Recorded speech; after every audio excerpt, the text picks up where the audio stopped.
welcome back to my channel, and this is the second part of the tutorial about how to construct a full application for large language model using Mistral AI as a model.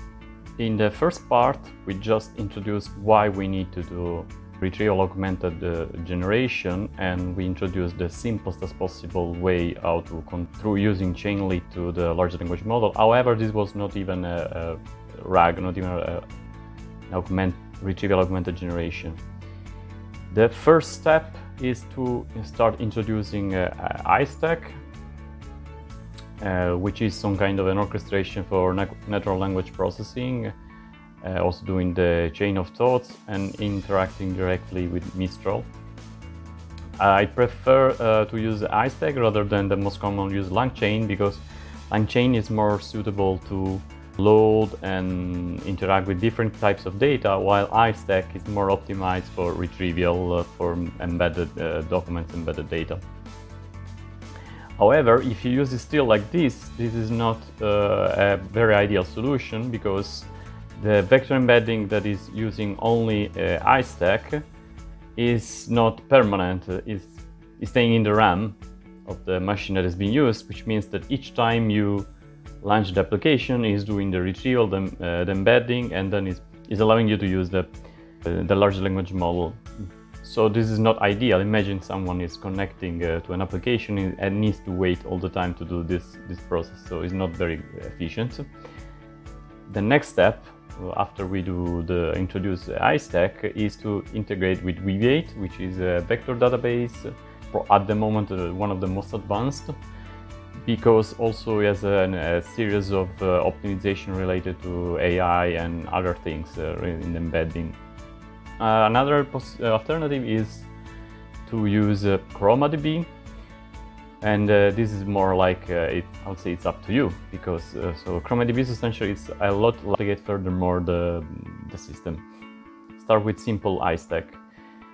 So, if you remember from the previous video, we just introduced, we're just needing to have as a requirements, there were just Chainlit and request and transformer, while now the requirements of the library being used start growing.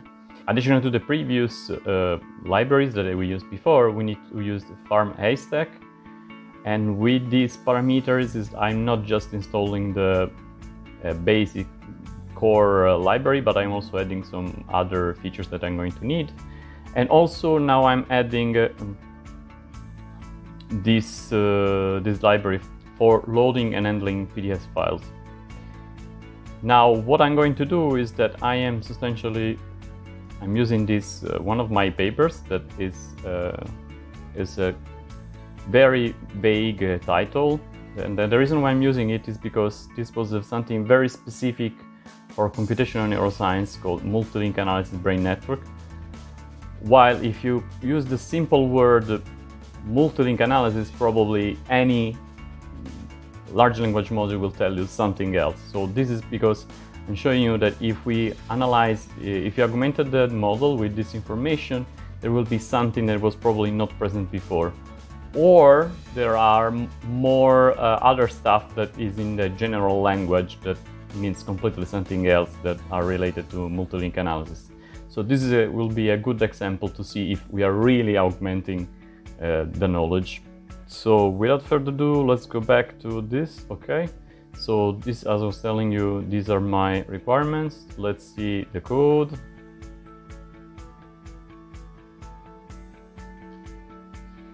Here I have some obvious imports. This is start being the imports from Haystack, which is probably new compared to the previous tutorial. So these are simple functions that I need to use to handle in memory the tokens. And yeah, as before, the rest is very similar to before. So I need to call my key, because I'm connecting still to the online version of Mistral. This is just the creation as before of the query.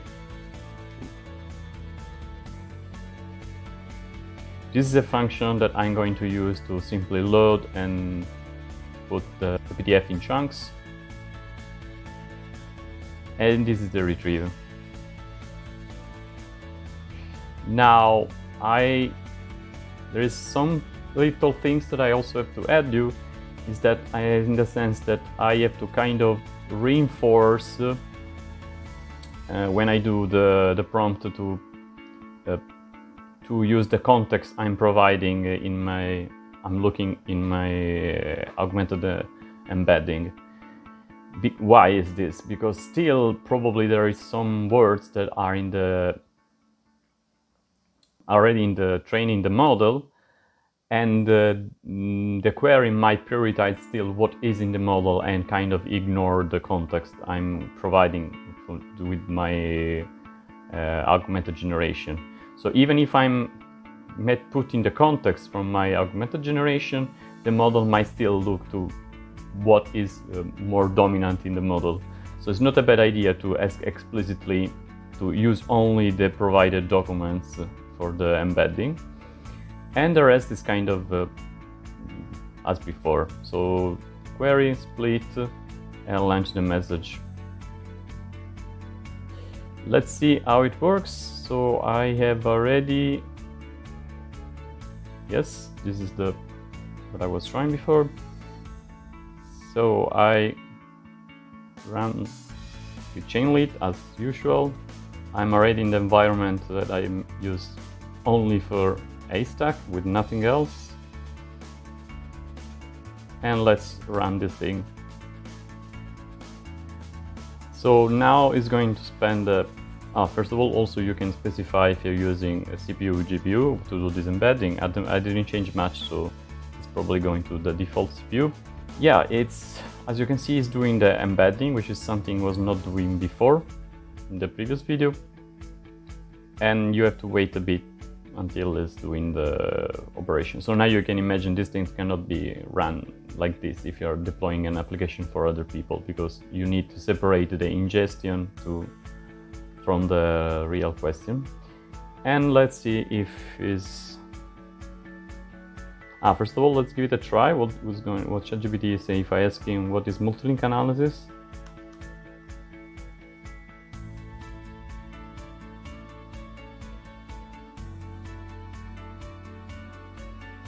Different field depending on the context. You see, is giving me a very general statement.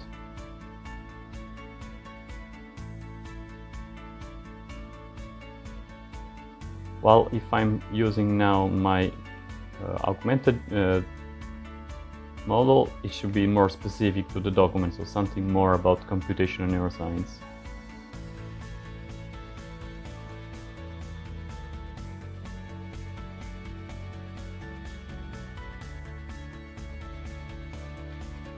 Multilink analysis is a method for detecting abnormal brain, and you see it's literally a summary of that paper.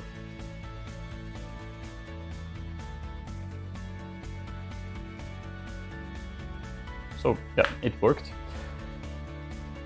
Now, as I was telling you, we need to find something else, because each time you run the script is doing the embedding, and now it didn't take much time because I passed only one PDF, but you have to imagine if you're passing like, I don't know, 100 documents or thousands of documents that you want to use to train your model. Imagine that someone has to wait like 20 minutes or 1 hour one day before being able to ask a question. I close this and let's move to Weaviate. So Weaviate is not just a library. You need to install the server, and you can use either as a cloud when you connect it, or with the Docker locally. It's the best way to install it. Now, a difference of the large language model, which is, it's still debatable if you want to use it online or if you want to use it locally. Probably for the embedded vector data storage, it's most recommended to have it locally, and because these are going to be like literally your data. So imagine you're training with your sensitive data. Probably you might have legal issue, or you simply don't want to use the cloud solution. The easiest way, as I was telling you, to install it is through Docker. I've already installed it, so I'm not gonna do this. So you have to take the YAML They provide you with a YAML file with already is configured, and you have to download this YAML and go in the folder where is this YAML file, docker compose, and run it and compose it substantially, and then check if it's up and running. I have this nice application which is called Docker Desktop, which is giving me an overview of the containers I'm running, and I've actually installed only this one. And I can simply say that Weaviate and run it just to be, yeah, right? Of course, we need to use it.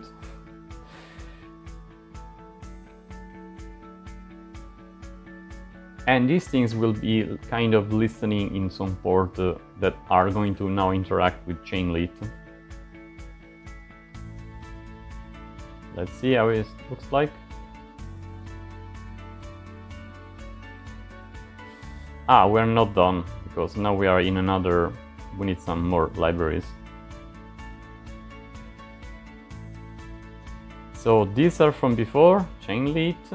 It's farm Haystack. As I was saying, we are not just using the core, so we need to install the extension together with the core. So you have to some kind of specify that you need the extension of Weaviate, and then the rest is the same: request, transformer, and PDF plumber for the PDF handling. Additionally, it's better to install. You should install this one, so Weaviate Haystack, which is kind of the interaction between the two. And bam, we're ready. This is how it looks like. So you have seen this is as before. So this is just to handling the environmental variable. This is for PDF handling. These are from Chainlit. And now Haystack is not just using his own document store object and function, but is using the Weaviate document store, which I'm still using in a local host. So I'm still, but this time I'm pointing it to port 8080, and I'm defining how I'm doing the embedding.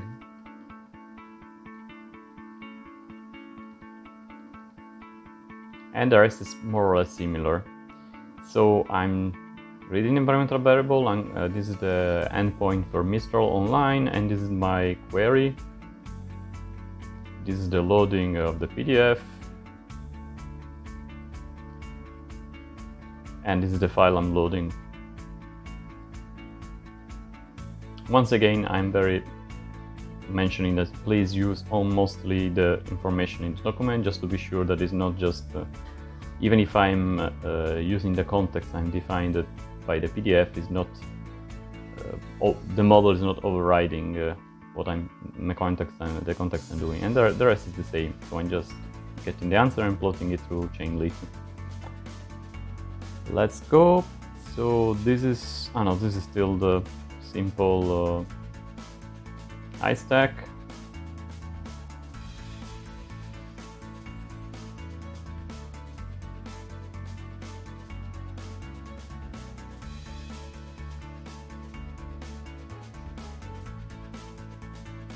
Let's run now the version from Weaviate.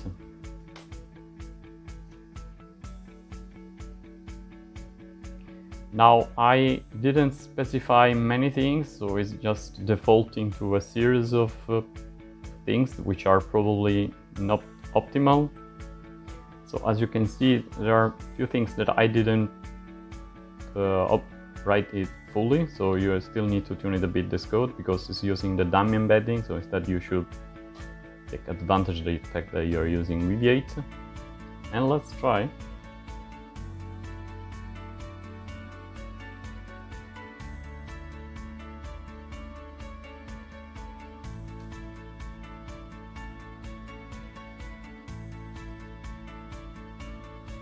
Assuming it's done with the embeddings. Multilingual is a statistical method used for discriminating between two or more connectivity groups in connectomics. So in connectomics, it is sparse learning and is able to also include detect, analysis, search, network features relevant to cross discrimination. So it's going very specific, and even linking the PDF. This has been maybe a bit overfitting.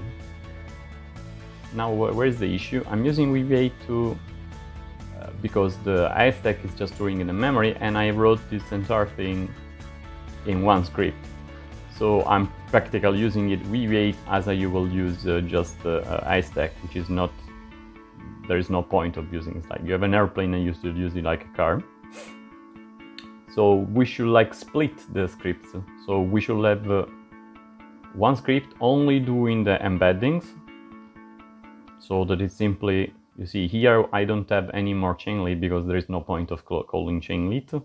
I can simply do Weaviate, I connect to my Weaviate, and I do the embedding for the PDF file or more PDF files, and I simply store it, store the embeddings of store the vectors, and end of the story. So this will be done once. While if I deploy in production to other people, then they will use just the train model or the train data in the Weaviate database. So in this case, this part will not gonna have the PDF storage, but it's gonna simply load the model and perform as normal queries. I hope that finally is helping you to understand how RAG works. So the next step will be to have maybe better settings for the parameters, for the Weaviate, for the embeddings, to have a better front end, because now we are slowly getting rid completely of Chainlit, or to deploy this on a web service that is actually accessible from the outside, either with the Amazon Web Services or with a physical machine that is accessible to Grok. See you in the next tutorial.